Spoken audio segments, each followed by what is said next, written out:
அடுத்த வாரம் resort web series எப்படா வரும் அப்படின்னு வெயிட் பண்ணிட்டு இருந்தோம். ஒரு சூப்பரான ஒரு ப்ரமோ ரிலீஸ் பண்ணியிருக்காங்க ஜியோ ஹாட்ஸ்டார். என்ன அப்படின்னு பார்த்தீங்கன்னா, ஒருத்தர் வந்து கேட்குறாரு, ஃபுட்டு கேட்குறாரு. இவரும் வெற்றி மெனு கார்டு கொண்டு போய் கொடுக்குறாரு. அதை வந்து பார்த்துட்டு அந்த கெஸ்ட்டு சொல்கிறாங்க, ஐயோ உங்கள் ரெசார்ட்டில் சாப்பிடணுன்னா நான் வந்து கொள்ளை தான் அடிச்சுட்டு வரணும் போல இருக்குது, அவ்வளோ எக்ஸ்பென்சிவாக இருக்குது எல்லா ஐட்டம்ஸும் அப்படின்னு சொல்கிறாங்க.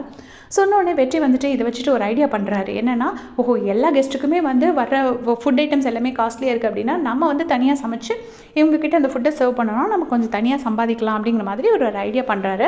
அதை வந்து பாண்டிக்கிட்ட டிஸ்கஸ் பண்ணுறாரு. உடனே பாண்டியும் சூப்பர் ஐடியா, எனக்கு ஒரு இடம் தெரியும் அப்படின்னு சொல்லிட்டு எல்லாருமே வந்து அந்த ஜென்ரேட்டர் ரூமில் போய் குக் பண்ணலாமா அப்படின்னு சொல்லி பார்க்குறாங்க. இதில் 3 பேர் இருக்காங்க. யாரெல்லாம் அப்படி பார்த்தீங்கன்னா, பாண்டி, வெற்றி அண்ட் சிவா. சிவாங்கிறது அந்த ஒன் டே ஃபஸ்ட்டு புதுசாக ஜாயின் பண்ணிப்பார்ல ஷெஃபா அவர்.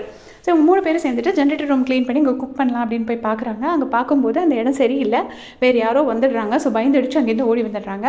ஓடி வந்துட்டு இன்னொரு பிளேஸை சூஸ் பண்ணுறாங்க. சூஸ் பண்ணி ஒரு தனியாக ஒரு மெனு கார்டு வந்து பிரிண்ட் பண்ணுறாங்க. பிரிண்ட் பண்ணிவிட்டு என்ன பண்ணுறாங்கன்னா, அங்கேயே பாலும் காய்ச்சுறாங்க, கொலையெல்லாம் விடுறாங்க. பண்ணிவிட்டு ஃபுட்டு குக் பண்ணி கொண்டு போய் அந்த கெஸ்ட்டு கொடுக்குறாங்க. அவரும் சாப்பிட்டுட்டு சூப்பராக இருக்குன்னு சொல்லி பணம் கொடுத்துட்றாரு.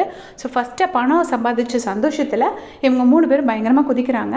அந்த சிவா ஷெஃபுக்கு மட்டும் கொஞ்சம் பயமாக இருக்குது. உங்களை நம்பி இறங்கியிருக்கேன், மாட்டினா அவ்வளோதான் அப்படிங்கிற மாதிரி பயந்துகிட்டு இருக்காரு. இந்த டைமில் தான் என்னாச்சுன்னா, அந்த லியோன்னு ஒரு கெஸ்ட் வந்திருக்காருல, அதாவது ஷெஃப் சீகாஸ் சிதம்பரத்தை பற்றி கேட்டிருப்பார் இல்லையா, அவர் வந்து இந்த ஃபுட்டு சரியில்லை அப்படிங்கிற மாதிரி சொல்லிட்டு இருக்காரு வெற்றி கிட்ட. அப்போ வெற்றி சொல்கிறாரு, உங்களுக்கு இந்த ஃபுட்டு பிடிக்கலைன்னா எங்ககிட்ட இன்னொரு மெனு கார்டு இருக்குது, இதை பார்க்குறீங்களான்னு சொல்லி காமிச்சிட்டு இருக்கும்போது கரெக்டாக நெடுமாறன் உள்ளே வந்துடுறாரு. இதை பார்த்து வெற்றிக்கு அவ்வளோவா பயம் வருது. பயந்துக்கிட்டு அந்த மெனு கார்டை உள்ளே வைக்கிறாரு. கரெக்டாக நெடுமாறன், லியோ நீ வந்து என்ஜாய் பண்ணிட்டு இருக்கான்னு நினைக்கிறேன் அப்படின்னு சொல்லி பேசுகிறாரு. இது கேட்டுட்டு லியோவும் முழிக்கிறாங்க, வெற்றியும் முழிக்கிறாங்க. வெற்றி சிக்குனாருன்னா தொலைஞ்சாரு, அவ்வளோதான். நெடுமாறன் வந்து பீஸ் ஆக்கிடுவார். பட் அநேகமாக சிக்கிற மாதிரி காட்ட மாட்டாங்கன்னு நினைக்கிறேன். ஏன்னா சிக்கிட்டாருன்னா அந்த ஸ்டோரியை கொண்டு போக முடியாதுல்ல. ஸோ நீங்கள் என்ன நினைக்கிறீங்க, அடுத்து என்ன காட்டுவாங்கன்னு நினைக்கிறீங்கன்னு மறக்காமல் கமெண்ட் செக்ஷனில் சொல்லிட்டு போங்க. தேங்க்ஸ் ஃபார் வாட்சிங்.